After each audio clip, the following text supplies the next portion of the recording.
You just walked out of a big meeting, a client call, a vendor negotiation, cross-team planning session, doesn't matter. Decisions got made, things were left unresolved, and context exists that only the people in the room fully understand. Now everyone's moving on to the next thing. Nobody wrote it down. 3 weeks from now, somebody's going to ask what came out of that meeting, and half the room is going to remember it differently. Today, we're covering what the after-action report is, where it came from, and 2 ways to run after-action reports after important meetings and after big projects. And then we'll give you 4 tips to start using them that can boost your team performance over 20% and as high as 25%.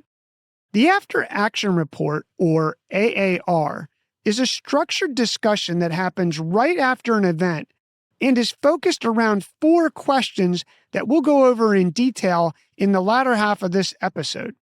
The U.S. Army developed the formal AAR in the early 1970s. Before that, they ran something called a performance critique, an observer-led lecture, usually negative in tone, delivered after training exercises.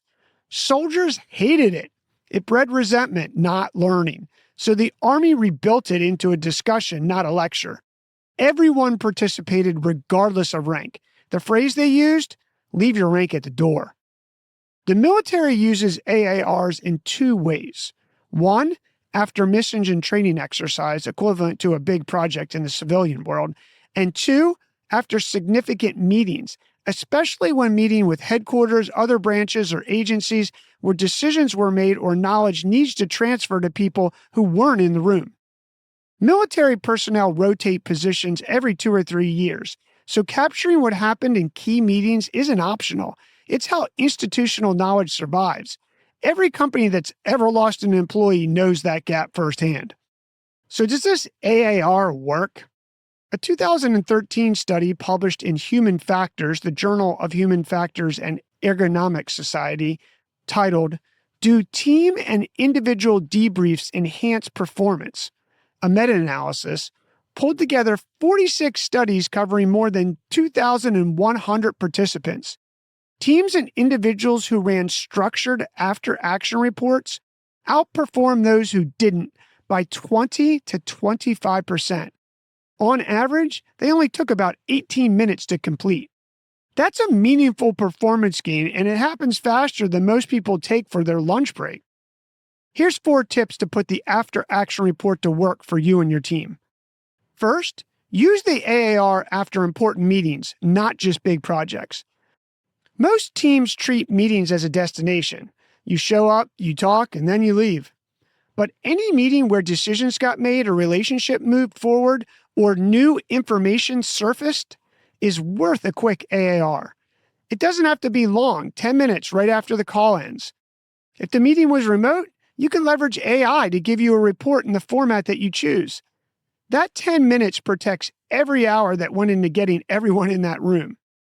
Tip number 2, keep the post-meeting AAR short and assign it to a person and use the 4-question format.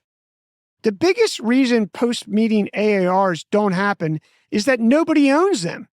Before you leave the room or end the call, designate one person to capture the 4 questions in writing.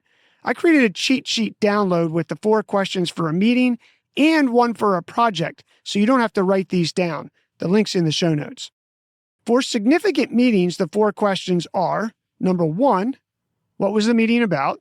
Number 2, who attended? Number 3, what decisions were made and by who? And number 4, who is responsible for what moving forward? For projects, the 4 questions are, number 1, what are we supposed to do? Number 2, what happened? Number 3, why did those things happen? And number 4, what do we do differently next time? A few sentences or bullets per question is all you need. That record is what the colleague who missed the meeting reads, what the new team member finds 6 months from now, what you reference when you can't remember what was decided. And it's the game plan moving forward. Tip number 3, for projects and events, run it fast while it's fresh. The AAR is designed to happen right after the event, not 2 weeks later in a calendar invite nobody wanted. As soon as a project wraps up or a big initiative closes, Gather all the key people and run the 4 questions. You're not writing a novel here. You're capturing what's still alive in the room before people forget and move on. 15 minutes right after beats an hour-long retrospective 6 weeks later. And tip number 4, write it down somewhere findable. Whether it's post-meeting or post-project, the knowledge only compounds if someone can find it later.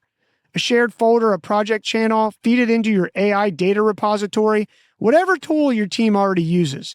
The next person running a similar project or stepping into a similar meeting shouldn't have to start from scratch or have to track down someone who vaguely remembers what happened because too much time has passed.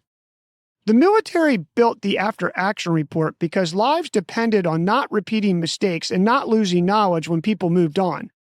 Every major meeting your team walked away from without an AAR, every project that wrapped up with no record of what was learned, are all the same problem. Maybe not life or death, but still a huge cost of time and frustration. The AAR, 4 questions, 18 minutes, written down where someone can find it. Your move.